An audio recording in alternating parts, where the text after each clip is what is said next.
امام بخاری نے وضو کے متعلق وہ حدیثیں بیان کی کہ سرکار وضو کیسے کرتے تھے، مسح کیسے کرتے تھے، کلی کیسے کرتے تھے، چہرہ کیسے دیتے تھے۔ قرآن میں جو فرض ہے کہ چہرہ دھونا، ہاتھ دھونا، مسح کرنا، پاؤں دھونا، یہ فرض کی تشریح اللہ کے نبی کیسے کرتے تھے پریکٹیکل عمل کر کے، یہی تو ہونا چاہیے حدیث۔ وضو کے مسائل بیان کرتے کرتے امام بخاری ایک حدیث لکھتے ہیں، توجہ، مسح کیسے کرنا، چہرہ کیسے دھونا، یہ حدیث کے بیچ میں امام بخاری ایک حدیث نقل کرتے ہیں، یہ بخاری شریف کی حدیث ہے اور صحیح ہے۔ ربیع بن محمود روایت کرتے ہیں کہ اللہ کے رسول علیہ الصلوۃ والسلام جب وضو فرماتے بیٹھ کر تو سرکار ناک چھڑکتے تو صحابہ دوڑ کے ہاتھ میں لے لیتے۔ اب عقیدہ صحابہ دیکھیے کہ صحابہ دوڑ کے ہاتھ میں لے لیتے اور لے کے چاٹ لیتے۔ اللہ کے نبی وضو کرتے، کلی کرتے تو سرکار کے کلی کے پانی کو زمین پہ گرنے صحابہ نہیں دیتے تھے، ہاتھ میں لے لیتے اور ہاتھ میں لے کے چاٹ لیتے۔ اور حضرت انس کہتے ہیں کہ کسی صحابی کو وہ میرے آقا کا کلی کا پانی نہیں ملتا، جو پہلے صحابی کو مل گیا تھا وہ تو چاٹ لیے تھے، ان کو نہیں ملا تو یہ وہ صحابی کا ہاتھ لے کے چاٹتے۔ پھر اس کے بعد کتاب الوضو کی ایک حدیث ہے کہ اللہ کے رسول علیہ الصلوۃ والسلام پاؤں دھو رہے ہیں وضو میں تو صحابہ دوڑ کے گھروں سے برتن لے کے آتے اور سرکار کے پاؤں کا دھویا ہوا پانی یہ لے کر گھر کو جاتے، خود پیتے، بچوں کو پلاتے۔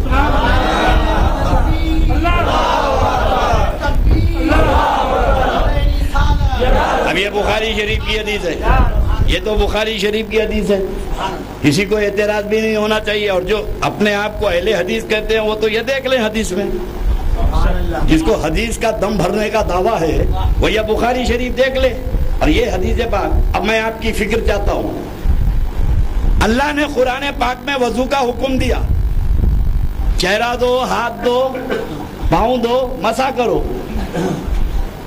اللہ کے رسول علیہ الصلوۃ والسلام سنتیں بتائی یہ طریقہ ہے، مگر قرآن میں کہیں نہیں لکھا ہے کہ اے مومنو میرے نبی وضو کر رہے ہیں، آؤ بیٹھو، یہ تھوکے تو لے کے چاٹ لو، یہ کلی کرے تو لے کے پی لو، یہ پاؤں دھو رہے ہیں پانی لے کے پی لو۔ قرآن نازل ہو رہا تھا اور صحابہ یہ عمل کر رہے تھے۔ اللہ نے قرآن میں نہیں بولا، جب اللہ نہیں بولا تو ایسی ریکگنائز جماعت جو ہر وقت اللہ کی رضا پہ زندگی گزارتی ہو، جو ہر وقت جس کو اللہ کو راضی کرتی ہو، تو پھر یہ اپنی طبیعت سے مسائل کیسے نکال لیے؟ اچھا اللہ نہیں بولا، پھر رسول اللہ بھی نہیں بولے، اے صحابیو ادھر آؤ، میں وضو کر رہا ہوں، کلی کا پانی لے کے پی لو، پاؤں کا پانی لے کے پی لو۔ اللہ نہیں بولا، رسول اللہ نہیں بولے، تو پھر ایسی مقدس جماعت یہ حرکت کیوں کری؟ ایسی مقدس جماعت یہ دیوانگی کا عمل کیوں کری؟ تو پتا چلا کہ وضو کا تعلق طریقے سے ہے اور میرے آقا کا تھوک لے کے چاٹنا عقیدے سے ہے۔ طریقے صحابہ اور ہے، عقیدے صحابہ اور ہے۔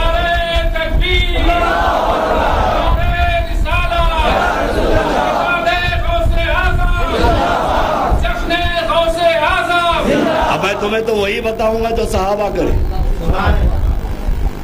اور کسی کو اختلاف نہیں ہو سکتا، یہ تو صحابہ کا عقیدہ ہے۔ اب صحابہ کا عقیدہ، میرے آقا علیہ السلام کو وہ کیا سمجھتے تھے؟ صحابہ جو رات دن میرے آقا کے ساتھ رہتے تھے تو رسول کو کیا سمجھتے تھے؟ ایک بار میرے آقا علیہ السلام فرما رہے ہیں، حدیث قدسی ہے، حدیث قدسی اسے کہتے ہیں اللہ بولتا ہے رسول سنتے ہیں، اور رسول بولتے ہیں اللہ سنتا ہے، بیچ میں جبرائیل نہیں ہے، جبرائیل لے کر آئے تو قرآن ہے اور ڈائریکٹ گفتگو ہوئی تو حدیث قدسی ہے۔ اب میرے آقا فرماتے ہیں، اب توجہ کیجئے میری طرف، عقیدے صحابہ بتاتا ہوں۔ صحابی میں بھی مرتبے ہیں صحابہ کے، سب سے بڑی ہستی خلفائے راشدین، اور خلفائے راشدین میں سب سے بڑی ذات صدیق اکبر، خلیفہ اول افضل البشر ہے۔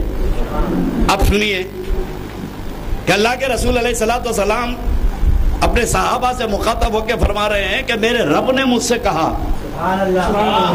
میرے رب نے میری طرف دیکھیے، میرے رب نے مجھ سے کہا کہ اے محمد کل محشر میں تیری امت میں سے بغیر حساب کتاب کے اتنوں کو بخش دوں گا۔ سرکار ایسا بتائے، میں بغیر حساب کتاب کے اتنوں کو جنت میں داخل کر دوں گا۔ بخشنے والا اللہ، روایت رسول پاک کر رہے ہیں کہ اے محمد تیری امت میں سے کل محشر میں اپنے فضل و کرم سے بغیر حساب کتاب کے اتنوں کو جنت میں داخل کر دوں گا۔ سارے صحابہ سن کے خوش ہو گئے۔ حضرت عمر اٹھے، سیدنا فاروق اعظم بولے یا رسول اللہ ذرا اور بڑھا دیجئے، یا رسول اللہ تھوڑا اور بڑھا دیجئے۔ اللہ کے نبی نے فرمایا کہ میرے رب نے مجھ سے کہا کہ اے محمد میں تیری امت میں سے کل محشر میں بغیر حساب کتاب کے اتنوں کو جنت میں داخل کر دوں گا۔ پھر حضرت عمر اٹھے، حضور ذرا اور، سرکار تھوڑا اور بڑھائیے۔ کہ اللہ کے نبی نے کہا کہ اللہ فرماتا ہے کہ محمد کل تیری امت میں سے بغیر حساب کتاب کے میں اتنوں کو بخش دوں گا۔ تو پھر حضرت عمر اٹھے، یا رسول اللہ اور بڑھائیے۔ اب یہ تو حضرت عمر جانتے تھے کہ جو نبی کو سمجھتے تھے کہ یا رسول اللہ ادھر آپ بڑھا دیجئے ادھر رب بڑھا دے گا، ادھر آپ بڑھائیے ادھر رب بڑھا دے گا۔ یہ ہے عقیدہ صحابہ، یہ کسی اور چھکے پنجے کا عقیدہ نہیں ہے۔ کہ نبی کو مالک کو مختار سمجھنا، نبی کے اختیار کو ماننا کسی چوراہے کے ملا کا عقیدہ نہیں ہے، یہ فاروق اعظم کا عقیدہ ہے۔ فاروق اعظم نے بتایا کہ میں جس کو نبی مانتا ہوں اس کا پاور یہ ہے، اس کا اختیار یہ ہے۔ اب حضرت عمر تو بولے یا رسول اللہ بڑھا دیجئے بڑھا دیجئے۔ تو صدیق اکبر کھڑے ہوئے، کھڑے ہو کے بولے اے عمر یہ کیا بڑھائیے بڑھائیے کی رٹ لگا کے رکھا ہے، اگر اللہ چاہا تو میرے حبیب کی ایک مٹھی سے ساری امت کو جنت میں داخل کر دے گا۔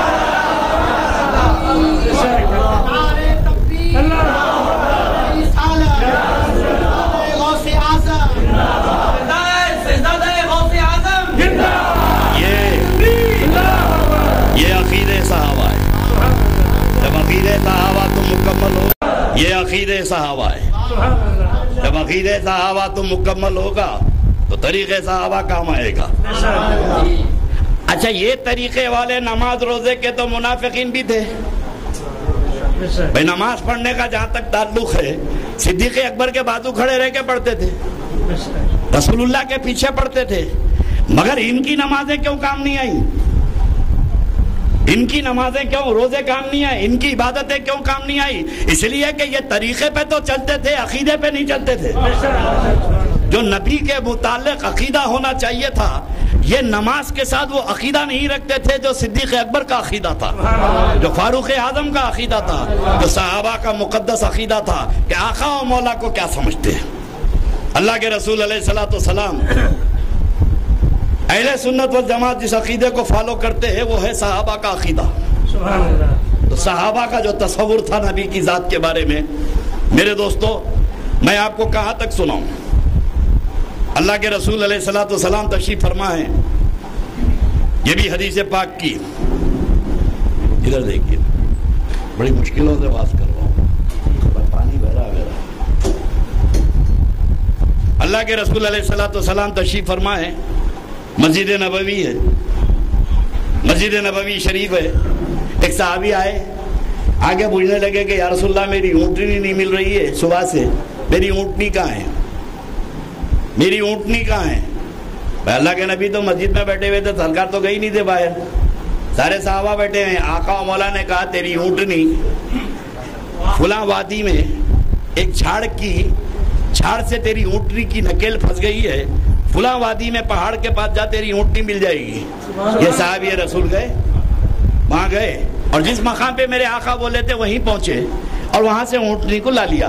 اللہ کے گھر نہیں گئے، سیدھا مسجد نبوی آئے اور اونٹنی کو بتا کے بولے یا رسول اللہ آپ جہاں بولے تھے وہیں تھی اونٹنی میری، حضور میری اونٹنی وہیں پر تھی۔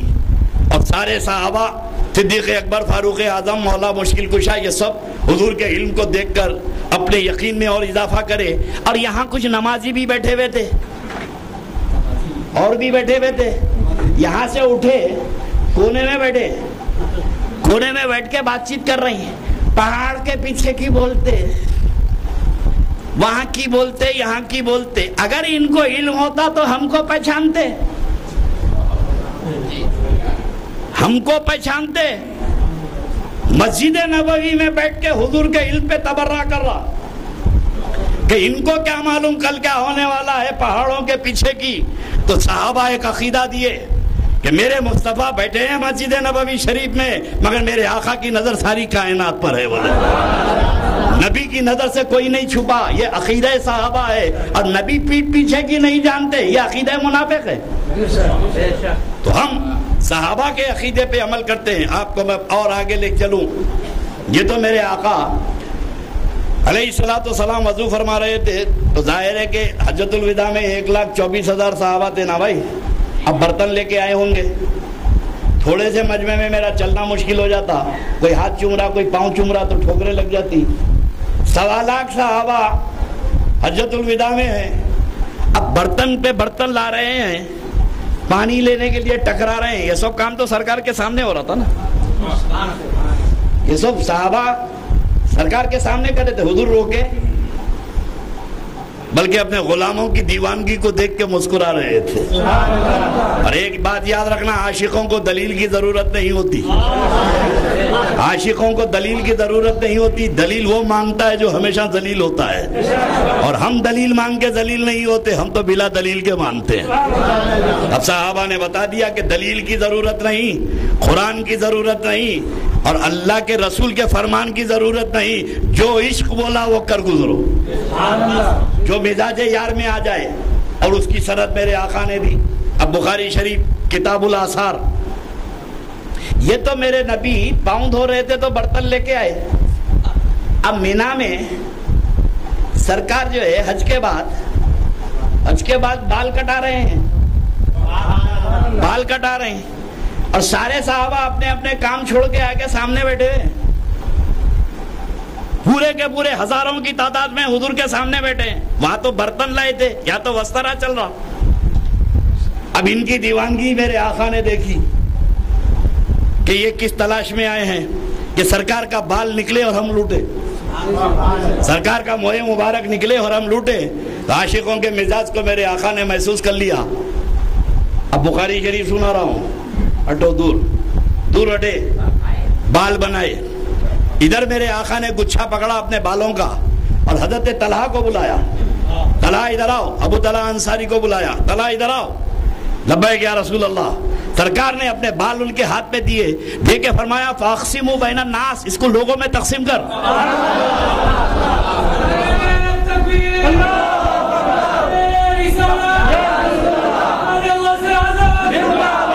اس کو لوگوں میں تقسیم کر.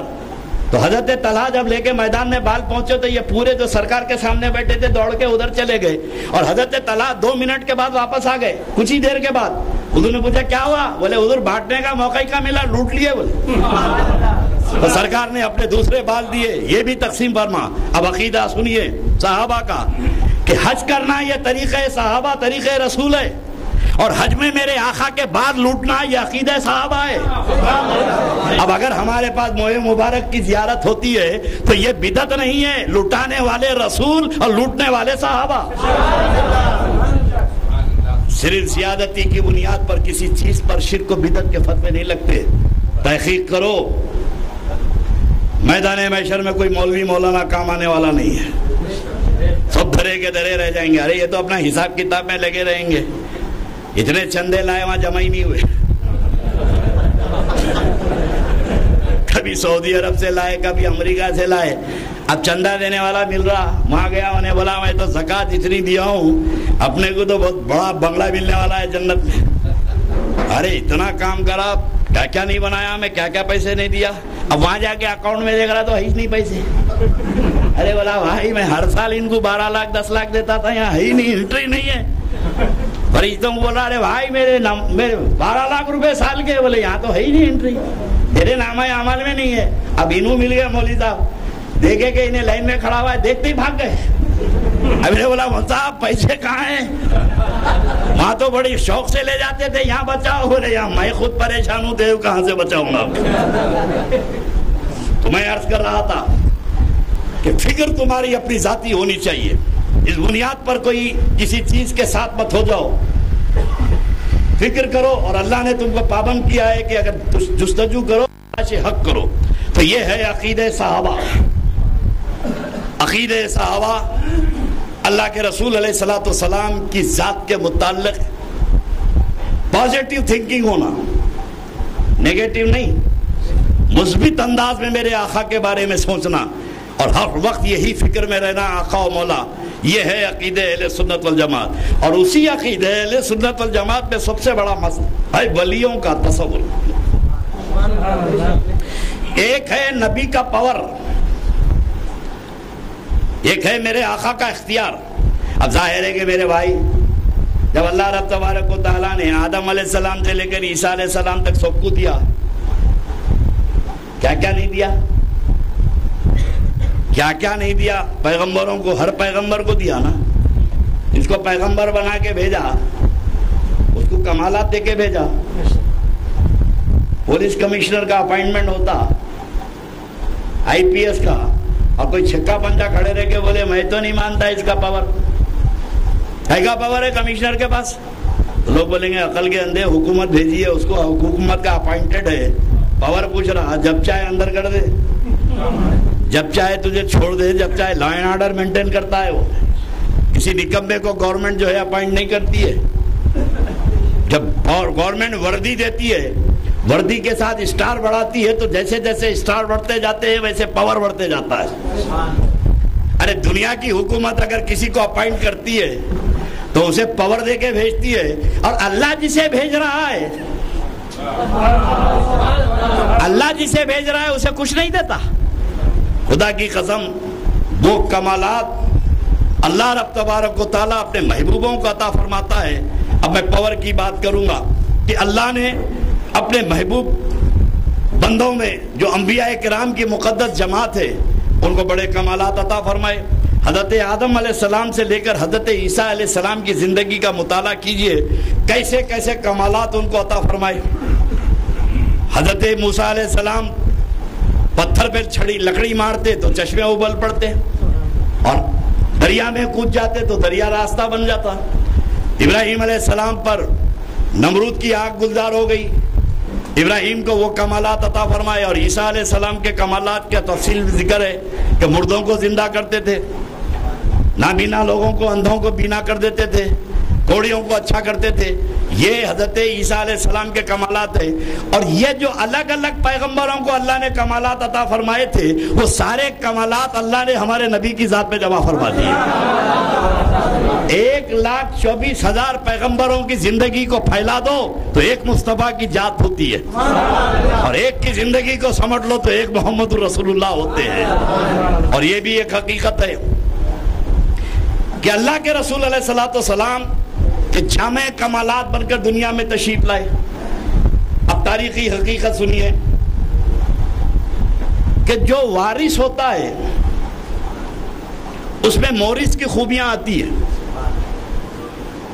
اب العلماء ورثۃ الانبیاء، وہ گلے پھاڑ پھاڑ کے بولتے لوگ، علماء نبیوں کے وارث ہیں۔ علماء نبیوں کے وارث ہیں۔ کون تھے؟ ایک کتاب کے کیڑے، یہ لوگ وارث ہیں۔ کتاب پڑھ کے دستار بن کے نکل گئے تو وارث ہو جاتے ہیں۔ بنیادی مسئلہ وراثت کا سمجھو، وراثت کسبی چیز نہیں ہے، وراثت تو وہابی چیز ہے۔ باپ مرا بیٹا وارث ہو گیا، اس میں محنت کیا لگی؟ اس میں محنت کیا لگی وراثت کے لیے؟ احادیث اور قرآن میں جہاں علماء کا ذکر آتا ہے، العلماء العرفاء، علماء سے مراد عارفین ہیں۔ عارفین نبی کے وارث ہیں۔ جب عارف چلتا ہے تو فتنے دبتے ہیں، اور آج کے زمانے میں فتنے ابھر رہے ہیں تو فتنوں کو پیدا کرنے والا وارث رسول نہیں ہوتا، فتنوں کو کچلنے والا وارث رسول ہوتا ہے۔ جس کی ذات سے فتنے ابھرتے ہو، یہ کیسے وارث رسول ہو جائے گا؟ اور یہ ایک حقیقت ہے کہ حیات النبی کا ثبوت بھی وراثت سے ملتا ہے۔ اسی حدیث سے میرے آقا کی زندگی کا ثبوت ہے۔ العلماء ورثۃ الانبیاء، علماء نبی، بولیے علم ملا۔ اب عالم کون ہوگا؟ جو نبی کا علم ثابت کرے، جو نبی کا علم ثابت کرے وہی عالم ہوگا۔ اب اگر کوئی بولے کہ نبی کو یہ نہیں معلوم تھا، نبی پیٹھ پیچھے کی نہیں جانتے تھے، نبی کو علم غیب نہیں تھا، تو میں سمجھ گیا کہ اگر میرے آقا کا علم ملتا تو یہ علم ثابت کرتا۔ یہ نبی کا تو وارث نہیں ہے، یہ کسی شیطان کا وارث ہے۔ یہ وارث رسول وہی ہوتا ہے جو مصطفیٰ کا علم ثابت کرتا ہے۔ اب اگر کوئی چوراہے پہ کھڑے رہ کے مسجد میں بولے نبی یہ نہیں جانتے تھے، وہ نہیں جانتے تھے، تو وہاں سے اٹھ جاؤ کہ یہ وارث نہیں ہے، یہ میرے آقا کا وارث۔ اب وارث رسول وہی ہے جو مصطفیٰ کا اختیار ثابت کرے۔ جو نبی کو مجبور بولے وہ وارث نہیں ہو سکتا، جو نبی کی حیات کا منکر ہے وہ وارث نہیں ہو سکتا، جو مصطفیٰ کے وسیلے کا منکر ہے وہ وارث نہیں ہو سکتا، جو وسیلہ ثابت کرے وہ وارث رسول ہے، جو شفاعت رسول ثابت کرے وہ وارث رسول ہے۔ تو میرے دوستو، علم نبی پاک علیہ السلام کا قیامت تک تقسیم ہوگا۔ تو مورث کی خوبیاں وارث میں آتی ہیں۔ مورث ہیں رسول، وارث ہیں غوث اعظم۔ توجہ، اپنی بات میں ختم کروں، بہت محنت کر رہا ہوں۔ ہر ایک کو کچھ نہ کچھ بیماری ہوتی ہے۔ مجھے لو پریشر ہے، گرمی برداشت نہیں کرتا ہوں، اتنی دیر تو میں 10 لاکھ روپے دیے تو نہ ٹھہروں میں، میری طبیعت خراب ہو رہی ہے، میں گرمی برداشت نہیں کر سکتا۔ بولیے، منڈی اوپر کرو، پیچھے ہٹا کے، پورا بک گیا میں۔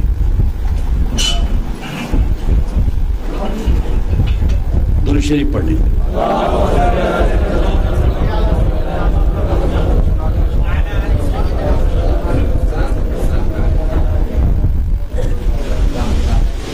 تکلیف ہو رہی میرے کو، کھایا ہی غلط ہے، پہلے معلوم کر لینا چاہیے تھا میرے کو کیا انتظامات۔ منڈی اوپر کرو، خوبیاں وارث میں آتی ہیں۔ مورث ہے رسول پاک اور وارث ہے غوث پاک۔ یہاں پر بھی ایک مسئلہ ہے، کچھ غلط فہمی میں لوگ کہتے ہیں کہ غوث پاک نہیں بولنا چاہیے۔ غوث پاک بھائی کیا بولنا چاہیے؟ اللہ پاک ہے، اللہ پاک ہے، غوث پاک یہ شرک ہے۔ بولا پاک بولنا ہی نہیں بولنا۔ اچھا، نماز کا مسئلہ بتا، نماز میں پہلی شرط کیا ہے؟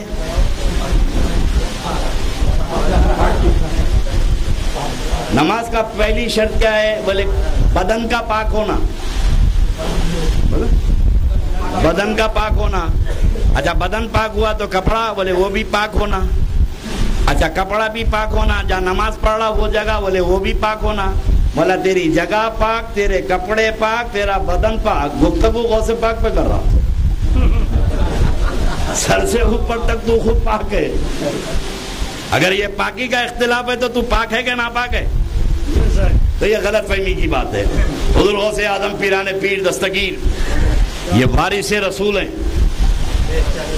اور جو دعوے وراثت ہے وہ بھی سوچے کہ وارث کیسے ہوتا ہے۔ پیران پیر دستگیر فرماتے ہیں کہ لکل ولی قدم و انی علی قدم النبی البدر الکمالی، کہ ہر ولی کسی نہ کسی نبی کے نقش قدم پر ہوتا ہے۔ میں اپنے جد امجد محمد